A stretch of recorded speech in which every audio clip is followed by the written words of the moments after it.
VD, വെള്ളം തിളയ്ക്കുമ്പോ പാത്രം പൊള്ളൂന്നറിയാത്ത VD. ഇതും കൂടി അറിയില്ലേ പിന്നെ നീ എങ്ങനെയാ ഒരു കുടുംബം പുലർത്താൻ പോണത്? എന്താ കൈ പൊള്ളിയതാ. ഇങ്ങടുത്താ, ഞാൻ ഉണ്ടാക്കാം. നീ ഉമ്മർത്ത് പോയിരിക്കും. നന്ദേട്ട ഒറ്റയ്ക്ക് അവിടെ. ചൂടുണ്ട് ചൂടുണ്ട് ചൂടുണ്ട്. അതെനിക്കറിയില്ലേ. ആ, ഇവിടെ ഇപ്പൊ ഞങ്ങക്ക് ഇത് ശീലോ. രാവിലത്തെ ബ്രേക്ക്ഫാസ്റ്റ് അച്ഛന്റെ വക, ഉച്ചക്കത്തെ ഊണ് എന്റെ ഊഴം, രാത്രിയിൽ എന്റെ രണ്ടാം ഊഴം. ചമ്മന്തി, കഞ്ഞി, ചുട്ട പപ്പടം. എന്തിനു പറയണ്, ഇവരടുത്തേക്ക് അറിയോ, ഞങ്ങളുടെ വയറിനൊക്കെ ഇപ്പൊ ബെസ്റ്റ് ടൈമാ. ഒരു സിംഗിൾ ഓംലേറ്റ് കഴിച്ച ഡബിൾ ആയിട്ട് പോവും. എന്ത് സുഖ. ഏയ്, എന്താ ഒരു ഗൗരവം? ഗൗരവോ? എന്ത് ഗൗരവം? ഗൗരവൊന്നുമില്ല. യാത്രയൊക്കെ കഴിഞ്ഞ് വന്നല്ലേ, നന്ദേട്ടന് വിശക്കുണ്ടാവും. ഞാൻ വിളിക്കാം.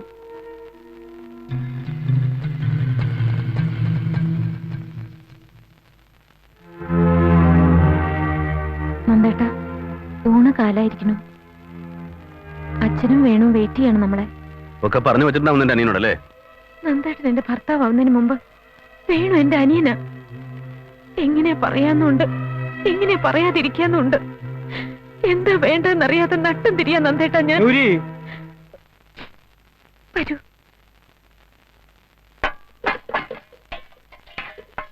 എന്റെ പ്രിപ്പറേഷനാ, എങ്ങനെയുണ്ടെന്ന് നോക്ക്. ഗൗരിയും കൂടി ഇരിക്കൂ. നിങ്ങളുടെയൊക്കെ കഴിയട്ടെ. മോഡേൺ പെയിന്റിങ്സിനെ കുറിച്ച് നന്ദേട്ടൻ എഴുതിയ ആർട്ടിക്കിൾ ഞാൻ വായിച്ചു. മനോഹരായിരുന്നു. രവിവർമ്മയുടെ കളർ സെൻസിനെ കുറിച്ച് അറിയാത്തവരാ ഇവിടെ വെസ്റ്റേൺ പെയിന്റിങ്സിനെ കുറിച്ച് ഘോരം പ്രസംഗിക്കുന്നത്. ഡാലിയും റംബ്രാൻഡും വാൻഗോഗും ഒക്കെ ഇവർക്ക് മന്ത്രം പോലെയാ. അതിനപ്പുറത്തുള്ളവരെ കുറിച്ച് ഒന്നും അറിയില്ല. നിങ്ങൾ ഇങ്ങനെ ചോറിന്റെ മുമ്പിൽ സംസാരിച്ചിരുന്നാലോ? ഊണ് കഴിക്കേ. പ്രൊഫസർക്ക് ഇനി 2 മാസം കൂടി ഉള്ളൂ. അത് കഴിഞ്ഞാൽ പിന്നെ എനിക്ക് ജോയിൻ ചെയ്യാം. ഒരു ജോലി അത്ര വലിയ പ്രശ്നമൊന്നുമില്ല. അന്നേ ഞാൻ പറഞ്ഞല്ലേ. ഈ ജോലിയും അത്ര പ്രശ്നമൊന്നുമല്ല. 2 മാസം വെയിറ്റ് ചെയ്താൽ മതി. ആ, ഗൗരവടുത്തി പുഷ്പടുത്തി കണ്ടിരുന്നു നാള്. ഭയങ്കര പരിഭവത്തിലാ, കത്ത് എഴുതിയില്ല എന്നും പറഞ്ഞ്. നന്ദേട്ടാ, പുഷ്പേച്ചിയും ഇയാളും കൂടി ഒരു പണി ഒപ്പിച്ചു. പണ്ടാ പറയട്ടെ നന്ദേട്ടനോട്.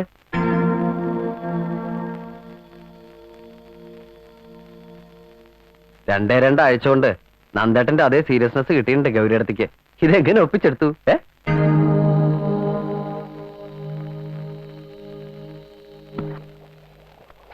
ഗൗരിയടുത്തി, ആഹാ, ഇന്നലെ എത്തിയില്ലേ? ഇതാ, ഇന്ന് ഇരുന്നാഴി പാൽ അധികം വേണമെന്ന് പറഞ്ഞയച്ചിരുന്നു. അമ്പലത്തിൽ പോണ വഴിയല്ല രാധേ? അല്ല, ഇത് കൊണ്ടുതരാൻ വന്നാ. ആ, 30 തിങ്കളാഴ്ചയല്ലേ ഇന്ന്? മംഗല്യഭാഗ്യത്തിന് നീ നോയമ്പെടുത്തിരുന്നതല്ലേ? 21 തിങ്കളാഴ്ച കഴിഞ്ഞപ്പോ? ഇല്ല, 14 നിർത്തി. ഭഗവതി പറഞ്ഞു മതിയെന്ന്. ആ, അത് പോട്ടെ, ഗൗരിയടുത്തിന്റെ വിശേഷങ്ങൾ എന്തൊക്കെയുണ്ട്? എന്ത് വിശേഷ രാധേ? ഗൗരിയടുത്തിന്റെ വർത്തമാനം കേൾക്കാനാ ഞാൻ തന്നെ രാവിലെ വന്നത്. പറയൂ. പറയാനുള്ളത് ഒരു യക്ഷിയുടെയും ഗന്ധർവന്റെയും കഥയാ. അത് പറഞ്ഞ നിനക്ക് മനസ്സിലാവില്ല. ഇത്ര ഉത്സാഹമില്ലാണ്ട് ഗൗരിയടുത്തി ഞാൻ കണ്ടിട്ടേ ഇല്ലല്ലോ. എന്താ ഗൗരിയടുത്തി, വല്ല പ്രശ്നവും? അതാണ് അറിയാത്തത്. പ്രശ്നം ഉണ്ടെന്നറിഞ്ഞാ സങ്കടപ്പെടാം, ഇല്ലെന്നറിഞ്ഞാ സന്തോഷിക്കാം. ഉണ്ടോ ഇല്ലയോ എന്നറിയാത്ത അവസ്ഥയാ കഷ്ടം. വേണു എണീക്കാറായിട്ടുണ്ടാവും. ഞാൻ അവന് ചായ കൊണ്ട് കൊടുക്കട്ടെ?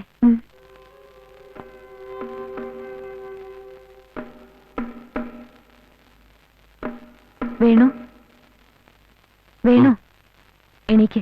ദാ ചായ.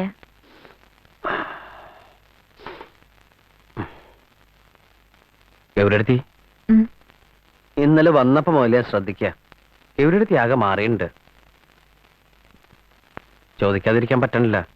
നിങ്ങൾ തമ്മിൽ എന്താ ഉണ്ടായത്? ഒന്നുമില്ല. അങ്ങനെ ഒന്നുമില്ല എന്ന് പറഞ്ഞ് ഒഴിയാൻ നോക്കണ്ട. ഈ കണ്ണും മുഖം കണ്ടാൽ എനിക്ക് അറിഞ്ഞൂടെ? എന്തുണ്ടെങ്കിലും എന്നോട് പറയാറുള്ളതല്ലേ ഗൗരിയടുത്തി? ഒന്നുമില്ല മോനെ. ഗൗരിയടുത്തി, എന്നോട് നുണയും പറഞ്ഞു തുടങ്ങിയോ? ഞാൻ എന്താ ഇപ്പൊ നുണ പറഞ്ഞത്? സത്യം മാത്രമേ പറയാവൂന്ന് എന്നെ പഠിപ്പിച്ച ഗൗരിയടുത്തില്ലേ? ഉള്ളു തുറന്നെല്ലാം സംസാരിക്കാറില്ലല്ലേ നമ്മള്? എന്നിട്ടിപ്പോ ചിലപ്പോ വലിയ വീട്ടിൽ പോകുമ്പോ ആളുകൾ ഇങ്ങനെ മാറുമായിരിക്കും. എന്താണെങ്കിലും എന്നോട് പറഞ്ഞോളൂ. ഞാനില്ലേ ഗൗരിയടുത്തിക്ക്? അത് തന്നെയാണ് ഇപ്പൊ എന്റെ പേടി. എന്താ പറയാ, എങ്ങനെയാ പറയാന്ന് എനിക്കറിയില്ല. പറയാതിരുന്നാല് ഒരു സത്യം മറച്ചു വെക്കലാവും. എന്താ കാര്യം? എന്തായാലും ഞാനത് അറിയട്ടെ. ഒരിക്കൽ നീ ഏതായാലും ഇതറിയും. നേരത്തെ അറിയുന്നതാണ് ഒരു കണക്കിന് നല്ലത്. നന്ദേട്ടനും വീട്ടുകാരും ഒരു കാര്യം നമ്മളോട് മറച്ചു വെച്ചിരുന്നു. അമ്മു സുഖമില്ലാത്ത കുട്ടിയാണ്. എന്താ അസുഖം? അപസ്മാരം. കുറെ കാലായി തുടങ്ങിയിട്ട് ഗുളിക കഴിച്ച് രോഗം മാറിയെന്ന് കരുതിയിരിക്കായിരുന്നു അവര്. എന്നിട്ട് 2 ദിവസം മുമ്പ് ഞാൻ നേരിട്ട് കണ്ടു. ഇതെന്താ നമ്മളോട് പറയാതിരുന്നെന്ന് ഗൗരിയടുത്തോടെ ചോദിച്ചൂല്ലേ? അതിന്റെ പേരില് നിങ്ങൾ തമ്മിൽ പിണങ്ങിയോ? 1ഉം 2ഉം പറഞ്ഞു.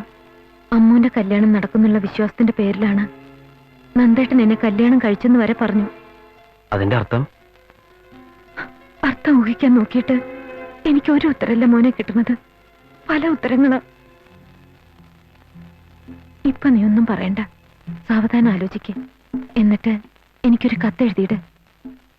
പോട്ടെ, അവിടെ ഇറങ്ങാൻ ധൃതി കൂട്ടാവും. ഞാൻ എന്തിനും തയ്യാറാണ്. നിന്റെ ഇഷ്ടമാണ് എന്നും എന്റെ ഇഷ്ടം.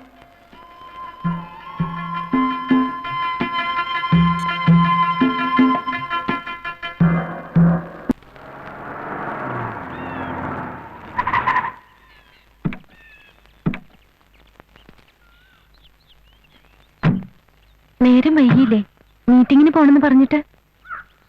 അമ്മുവിന്റെ കാര്യം നീ വേണോട് പറഞ്ഞു അല്ലേ? പറയാതിരിക്കാൻ കഴിഞ്ഞില്ല നന്ദേട്ട എനിക്ക്. എന്നിട്ട് വേണു കല്യാണത്തിന് തയ്യാറല്ലെന്ന് പറഞ്ഞു. അവനൊന്നും പറഞ്ഞില്ല. ആലോചിച്ച് സാവധാനം ഒരു തീരുമാനം എടുക്കട്ടെ. അമ്മൂന്റെ കാര്യം നേരത്തെ കുട്ടി പറയണതല്ലേ എല്ലാവർക്കും നല്ലത്. ആർക്ക് നല്ലത്? നിങ്ങൾക്കോ?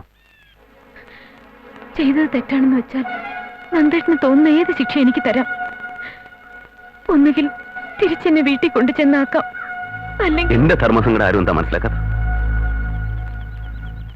ഇങ്ങനെ ഇടയ്ക്കിടയ്ക്ക് കാശ് ചോദിച്ചു വന്നാൽ ഞാൻ എവിടെ നിർത്ത തരാനാ? അച്ഛൻ ഇങ്ങനെ പറഞ്ഞ അമ്മയുടെ തല്ലു വാങ്ങണത് ഞാനാ. കാശ് കൊണ്ടല്ലാതെ അങ്ങോട്ട് ചെല്ലണ്ടെന്ന ഓർഡർ. ആ, അവളൊക്കത് പറയാം. ഉണ്ടായിരുന്ന കാശൊക്കെ പിഴിഞ്ഞെടുത്തിട്ടല്ലേ അവള് പടിയിറങ്ങി പോയേ. ഇപ്പൊ പണ്ടത്തത്ര കളിയില്ല. ഒരു കളിക്ക് വിളിച്ചിട്ട് കാലത്രേ. ഇതൊക്കെ അപ്പൊ അവനോട് പറഞ്ഞിട്ട് കാര്യം എന്താ ശേഖര?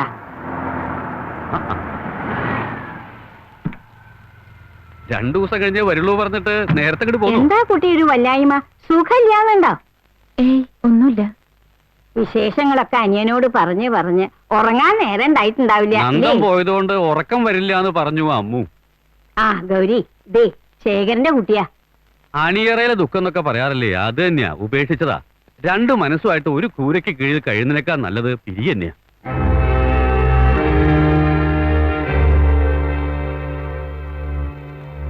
ഹായ്, എത്തിയോ മണവാട്ടി?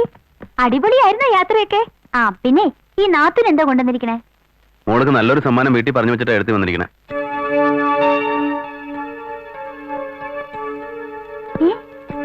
ഇതെന്താ ഇത്? ഈ ചിലപ്പോ എങ്ങനെയാ മനുഷ്യന് മനസ്സിലാവാത്ത പോലെ സംസാരം. വാ. ആ ഗൗരിയടുത്തിമ്മ അറിഞ്ഞോ? ഇന്നലെ ഇവിടെ ഒരു കൈനോട്ടക്കാരി വന്നിരുന്നു. ഞാനും വെള്ളേച്ചും ഒക്കെ കൈ നോക്കിച്ചു. പിന്നൊരു കാര്യം അറിയോ? എന്റെയും വെള്ളേച്ചിനും കൈരേകളൊക്കെ ഒരുപോലാ. വെള്ളേച്ചിക്ക് സംഭവിക്കുന്ന ഒക്കെ എനിക്ക് സംഭവിക്കും. ഗൗരിയടുത്തമ്മേ, ആ പരമനെ പോലെ വേണോ എന്നെ തല്ലുവോ? ഹേയ് ഇല്ല. ഞങ്ങള് കഴിഞ്ഞ ജന്മത്തിലേ ഒന്നായവരാണെന്നാ ആ കൈനോട്ടക്കാരി പറഞ്ഞത്. കഴിഞ്ഞ ജന്മത്തില് ഞങ്ങക്ക് കുട്ടികൾ എത്രയെന്നറിയോ? 7. 4 ആണും 3 പെണ്ണും. ഈ വീട് നിറയെ കുട്ടികൾ വേണം. ചാട്ടിയും പിടിച്ച് കരയും ചിരിച്ചു കളിച്ച് ബഹളം ഉണ്ടാക്കും ഒക്കെ ചെയ്യുന്ന കുട്ടികള്. എന്തേ നിന്നാളിഞ്ഞത്?